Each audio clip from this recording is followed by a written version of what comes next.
Mga ka-JJ, paano kung sa isang simpleng pagkuha lang ng litrato ay mapapangiti mo ang isang tao? Paano kung sa bawat pindot ng kamera mo ay may mabubuo kang alaala na habang buhay nilang dadalhin? Ito ang pinakaunang araw natin ng paggagala mag-isa dito sa Haeundae, Busan, South Korea. At ito rin ang pinakaunang beses na gumawa tayo ng ganitong simpleng content.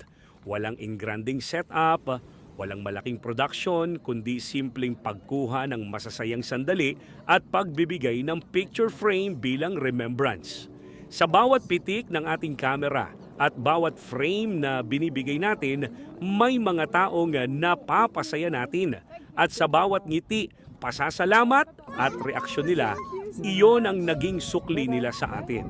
Kaya samahan ninyo ako sa ating pinakaunang episode vlog ngayong araw. Ito na nga mga ka-JJ, ang araw na ito ay kasabay ng paggawa ng Sand Festival 2026 dito sa Haeundae Beach. Maraming tao ang namamasyal, nagre-relax at humahanga sa mga ginagawang sand art. Habang umiikot tayo, agad nating nakita ang pinakauna nating target, isang mag-asawang foreigner na tahimik na nakaupo habang pinapanood ang paggawa ng sand art. Habang busy silang nakatingin sa harapan, napansin ko kung gaano sila ka-relax at kasaya habang magkasama. Kitang-kita mo talaga ang sweetness nilang dalawa habang parehong nakangiti. Kaya naman dahan-dahan nating kinuhanan ng litrato ang mag-asawa. Ang ganda lang nilang pagmasdan sa moment na yon. Pagkatapos makuha ang shot, agad ko nang pinrocess ang picture para ma-edit at ma-print. Habang ginagawa ko yon, may dumaan namang mag-asawang kabayan natin. Napansin ko na naka-live si ate kaya agad akong nagsabi ng ate, pa-shoutout naman po sa vlog mo. Lumingon siya at agad naman siyang nag-response habang kumakaway naman ang asawa niya sa atin. Kaya shoutout po sa inyong dalawa. Shoutout ate. Shoutout. Shoutout you to kabayan.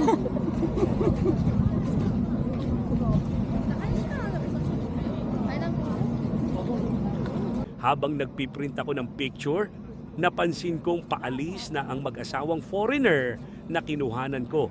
Kaya kahit nagpiprocess pa ang printer, hindi ko sila inaalis sa paningin ko. Talagang sinusundan ko sila ng tingin baka mawala sila sa crowd. Nang matapos ng ma-print ang picture, agad ko itong nilagay sa frame, nagligpit ng mga gamit at dali-daling hinanap ang mag-asawa. Ito lang. Dito na.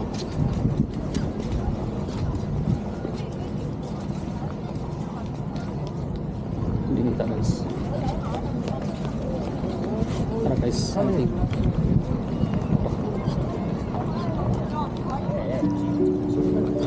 Tara guys.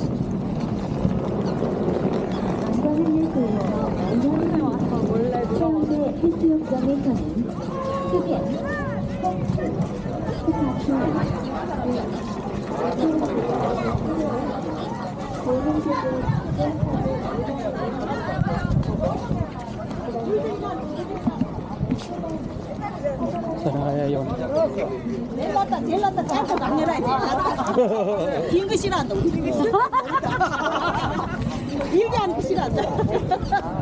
Dito sa kalagitnaan ng Haeundae ko sila muling nakita.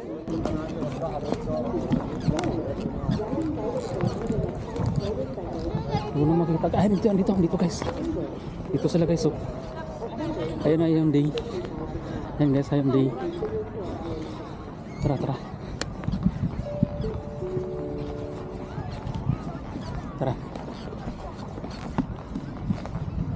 Tara guys.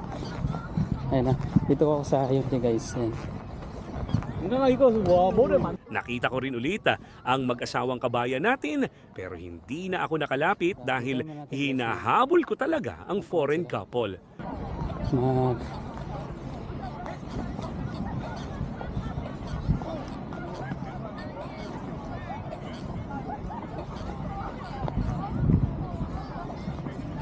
Hello po.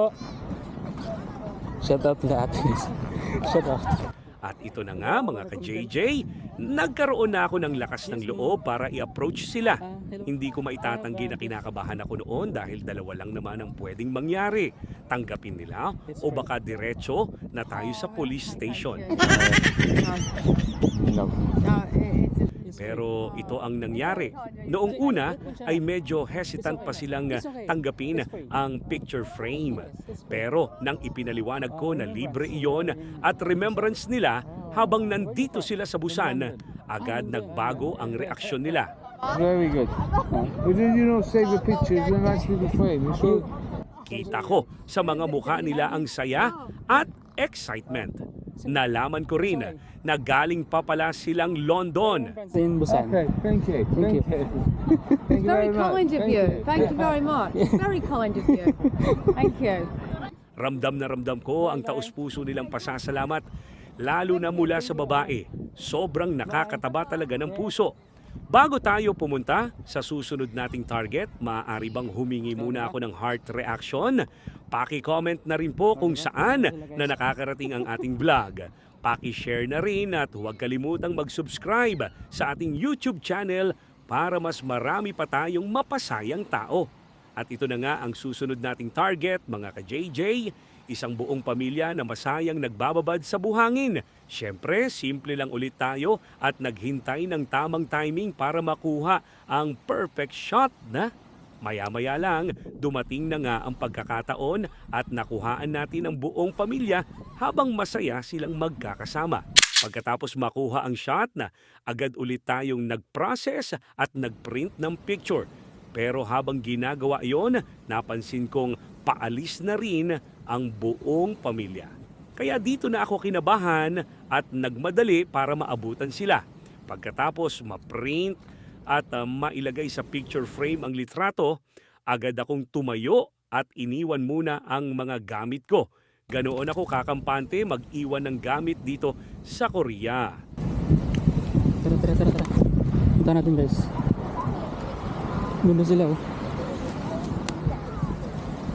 Kaya nagmuna yan. Tara guys. Ayun oh. Ayun sila oh. Medyo malayo-layo na rin ang narating ng pamilya at malapit na sila sa entrance ng Hyundai Beach. Kaya dali-dali akong naglakad at halos tumakbo para maabutan sila.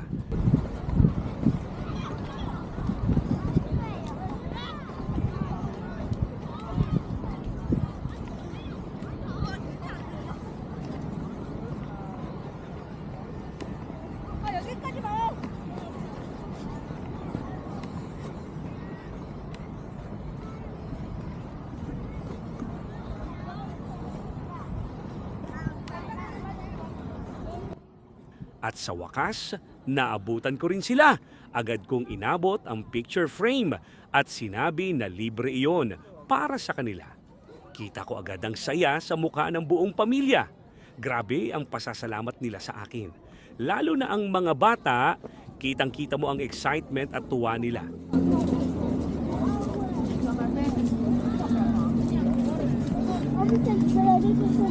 Hey bro. I think you're very fast. It's free. It's free. Your family. It's free. Yes. Oh, thank you. It's free. Thank you so much. Bye-bye. Bye. Hindi ko talaga napigilang mapangiti habang lumalayo ako at nakikita ko silang masayang tinitingnan ang picture frame. Nakakataba talaga ng puso kapag nakikita mong na-appreciate ng mga tao ang simpleng bagay na ginagawa mo. Hindi mo kailangan ng mamahaling regalo para mapasaya ang isang tao. Minsan, sapat na ang simpleng alaala para magkaroon sila ng ngiti na hindi nila makakalimutan. Hanggang dito na lang muna mga ka-JJ. Abangan ninyo ang susunod nating episode sa ating simpleng pagkuha ng litrato at pagbibigay ng picture frame dito sa South Korea. Maraming salamat sa inyong suporta. Ingat palagi at God bless everyone! Thank you so much. Bye-bye. Bye.